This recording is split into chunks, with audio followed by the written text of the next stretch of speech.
Okay, we have to boycott football. It's time we said no, that we just let go of this sport. It's too dangerous. Now, I know that you're looking at me and you're saying, oh, this faggot's just mad because he never got picked for the football team. Well, for your information, I never wanted to play for the football team. I wanted to run track. I wanted to dance. I wanted to do other stuff.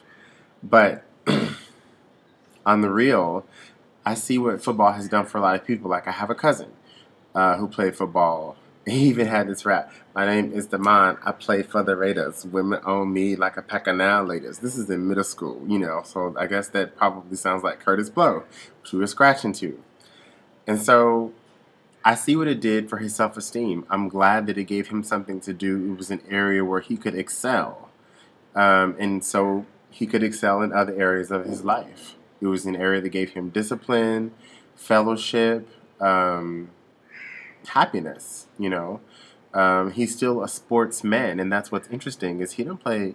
He loves that his son plays basketball, and he loves that his daughter plays basketball. But he fishes, and he cleans a fish, and he fries a fish, and feeds the whole family. There are other ways to be sportsmen because I know you're saying, "What are we going to do on Sunday afternoon?" Oh my God, family time as opposed to time in front of the television. I know. See, people in Alabama are looking at me like, this Negro's crazy. I know, yes, I confess, I'm from Kentucky. At least we have basketball. It's not so brutal. We have Ali, who suffers just some of the traumas that the football players are suffering at my age. Right. So it's the physical damage that we put our gladiators through. And that brings us back to what then are we really willing to tolerate? I think that the gladiators are a direct reflection of the kind of fantasies, the violence that we have in us. And I don't think, as RZA said, that people are inherently violent, people are inherently evil. But I do think that our love of this flesh crashing, this crack, crack, crack, these bones, this excitement, the fact that this pleases us so much. There are non-contact sports, for example, but the fact that these particular sports please us so much that it is a particular kind of masculinity and femininity being performed alongside. Of course, you have the women who are hurrah, hurrah, hurrah, you know, on the sidelines.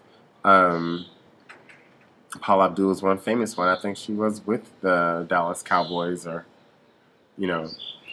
But it's that looks normal to us. We never think about the fact that as a constellation, men running around, violent, cracking, fighting each other, and then women near naked. You know, we have armor; they have skin, flesh. And then you start thinking about how we relate to each other as men and women in dating. So yeah, there is something that there's a queer eye that sees, that stands outside of what is everyday to everybody else, and you see these patterns. And football is one of those patterns where we have to say where we have to evolve. You know, because once you start banning like that kind of display of violence and acknowledge that there's something there that wants that, then we can craft it into something more creative, something more productive, other than. And I don't want to say outlet. There are just things that people need as outlets, you know. But what about us needs that kind of outlet? What about us needs that kind of flesh bone? I'll tell you another story. I said football, but I haven't said which kind of football, but I was mostly talking about American football. But then you think about rugby. I met a girl in college. She was yay tall to me. And she was a rugby player, and she prided herself with playing rugby with the boys, and she was really good at it. And one time she broke her face, and I was like, wow, that's the consequence. And then of course, I'm from Kentucky. So it goes on from there. You see the Ali, I met Ali's brother. I think I met Ali once. I had his signature in a book. And I mean, we're in Louisville, we're all about Ali, Muhammad Ali, everything. His whole and his story as a living, icon. So not just somebody who's dead and you think about, oh, what a person, but you think about how the person lives.